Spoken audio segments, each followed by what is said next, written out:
Hello, my divas. Welcome back to the Diva Diaries.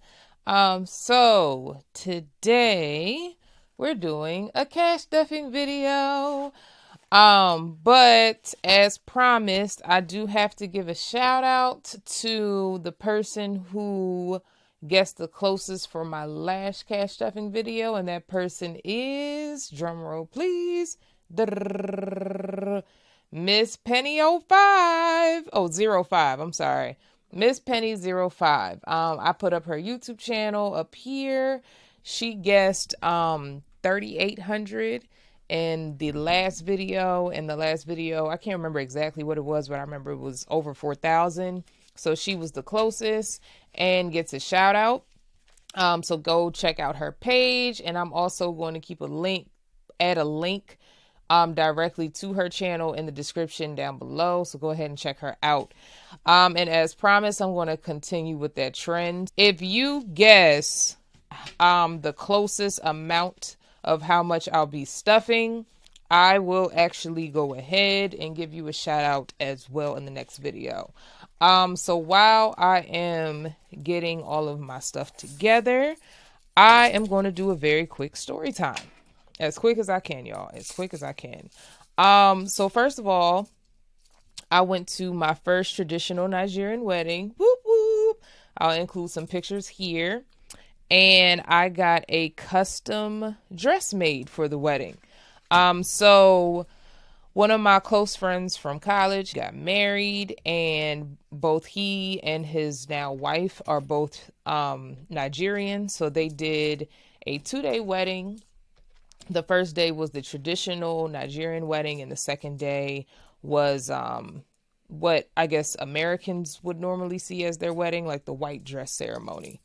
And so for the traditional, the Nigerian wedding, I was told to wear white because the groom's side, like the groom's family, was all wearing white. So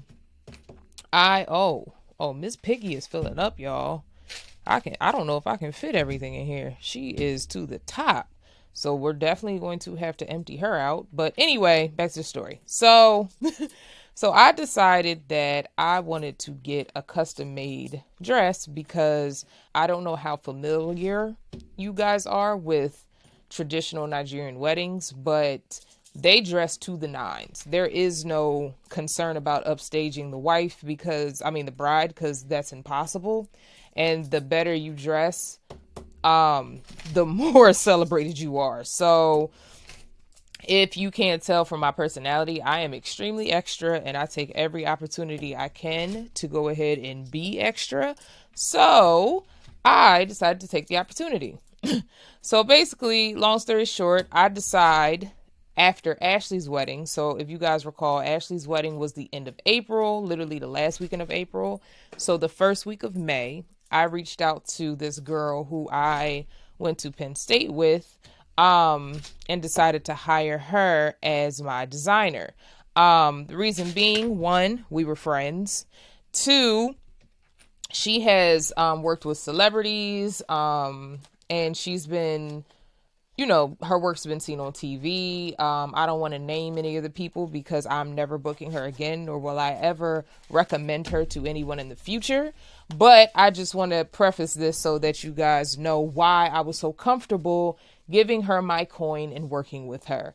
The reason I'm opening this, if you guys are curious, is because I forgot that I had money in here from my debt envelope, but I ended up actually paying my debt payment straight out of my bank account since I was away most of the month of August. I didn't get the stuff. So I'm going to actually add this amount to the cash stuffing, and I think that's the only one that I'm going to do. Okay. All right. So let me get back to organizing so I can finish this tea. But yeah, so I'm just, letting you guys know this so you understand why I was so comfortable working with her and had no concerns with it, right? So back in May, we had talked about, the budget. We had talked about all that stuff. I made a mood board on on Pinterest of basically what I wanted the dress to look like. And well, not the dress, well, I mean, basically it was a mood board of like some of my favorite Nigerian dresses I had seen, across the internet or just at other friends' weddings and stuff like that. So I just made a mood board to get an of like my favorite cuts, designs, all that type of stuff, fabrics, blah blah blah. So I had sent her that also back in May. And then, so at that time, I wasn't familiar with how much, this would cost and all that type of stuff.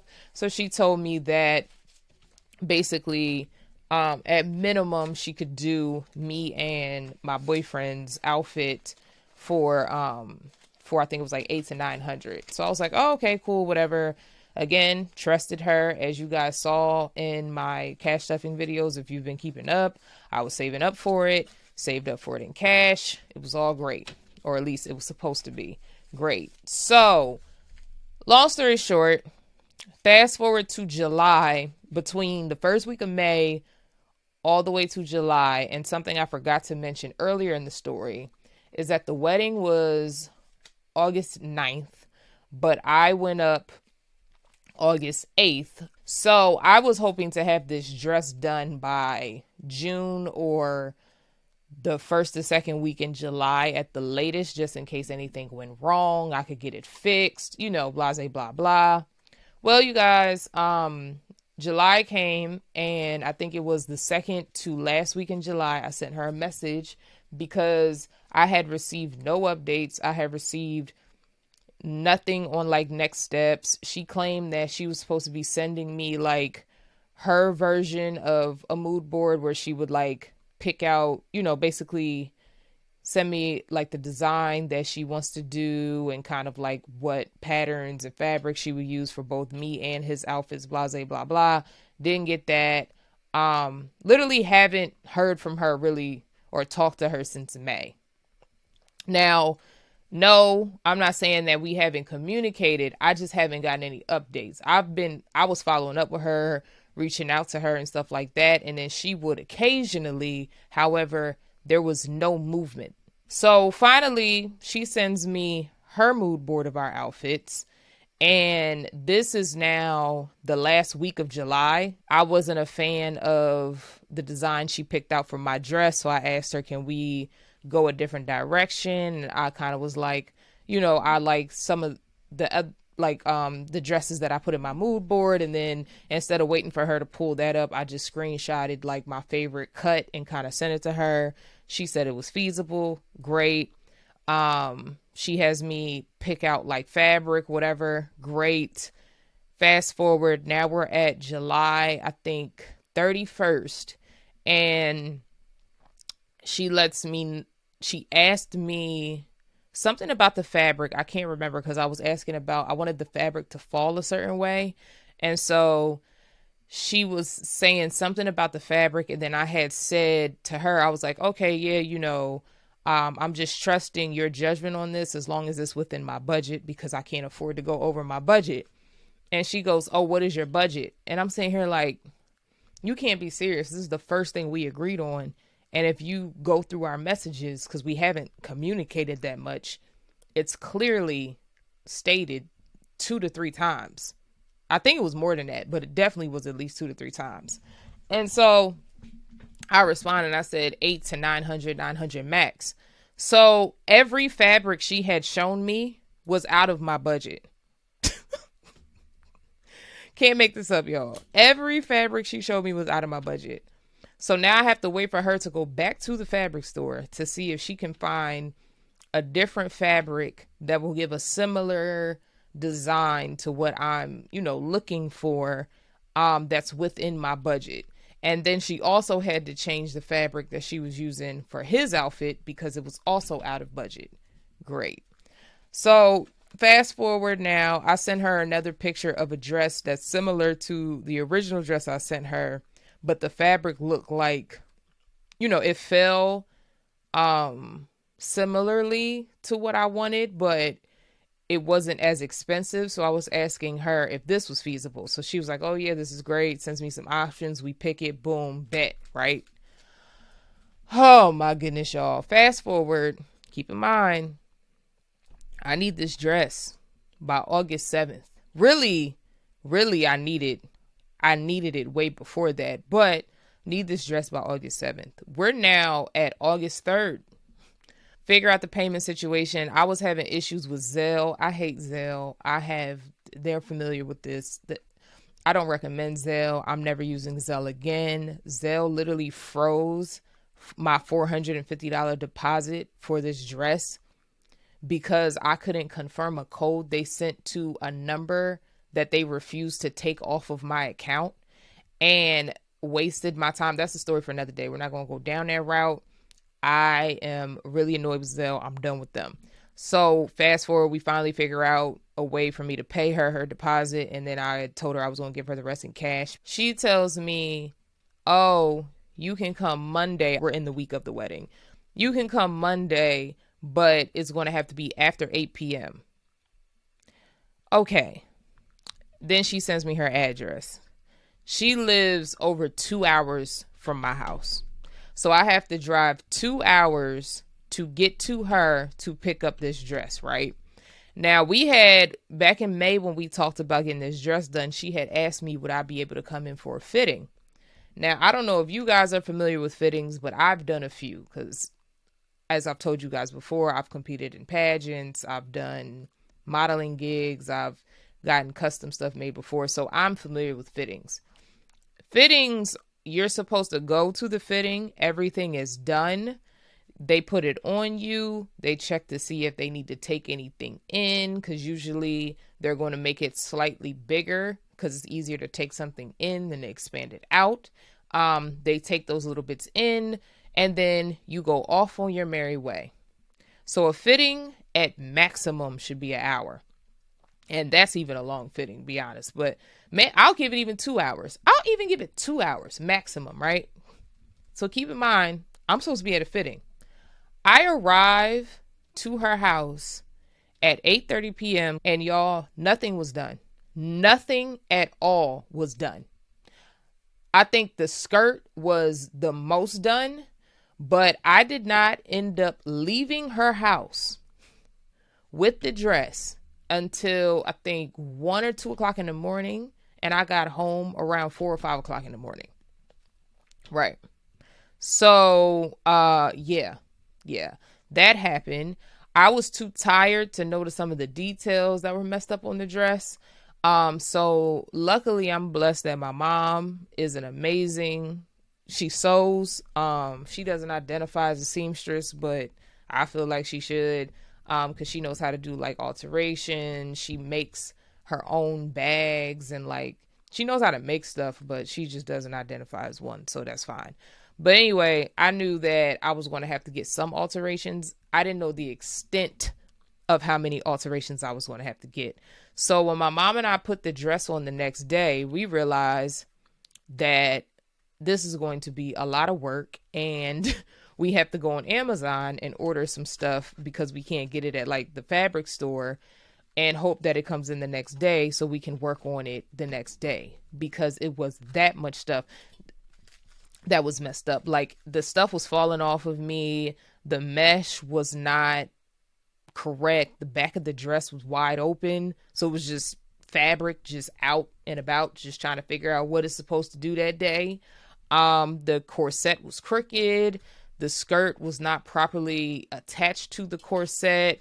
There were seams coming out. There were stitches coming out. There were frays everywhere. So if you're unfamiliar with frays, when you sew, the ends of the strings or the strings that pop out when you're doing those type of things are supposed to be cut off.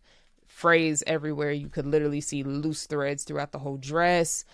There were holes going through the corset. Nothing fit me properly. Everything pretty much had to be resized from the top all the way down to the bottom. The shoulder piece that was hanging that you guys saw was not staying up because it was attached to something it shouldn't have been, which was the mesh that we ended up cutting off. Yeah, so even like there's a part on the dress that you'll see where the shoulder part is that goes over like one of the breast parts of my corset. And the original, I'm gonna put in the original picture, and then after my mom fixed it, so you guys can see it side by side. My mother worked on that dress from I think 2 p.m. Wednesday afternoon until 10 a.m. Thursday morning when I left to go to the wedding. And keep in mind too that she did not sleep this entire time. But yeah, so dress is done. Yeah, dress is done. I will not be tagging the designer on anything. I haven't even posted the pictures of the dress yet, but when I do, I'm only giving my mother credit because I just don't understand what type of scammer you have to be to think that that was a good representation of your work and be comfortable enough to allow me to walk out of your house at 1, 2 o'clock in the morning to drive 2 hours to leave with the disaster that you presented. And it was a very unprofessional experience. And, I wish her the best. I hope that she learns from whatever. I know she asked me how the dress went, and I told her that my mother was up from 2 p.m. until 10 a.m. with zero sleep working on that dress.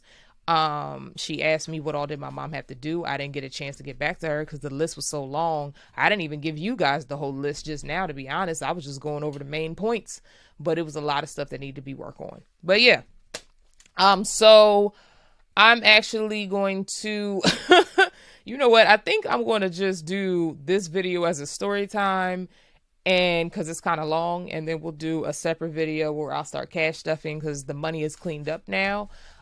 So thank you so much for listening to the story time. I hope you guys enjoyed it. Like I said, the wedding was amazing. It was a beautiful experience. Everyone loved my dress after my mother fixed it. My mom is very talented. I'm so proud of her for investing in that, because I know that she doesn't believe in her craft and in herself at times, but I think what she did with what she had and what I walked out with that dress when she was done, I was proud to represent it, and I'm honored to wear something that my mother put so much time and effort in. And yes, I understand that the designer, had the basics of it, but my mom did her thing with that dress. But anyway, thank you so much for tuning in, and I'll be back. So until next time, deuces.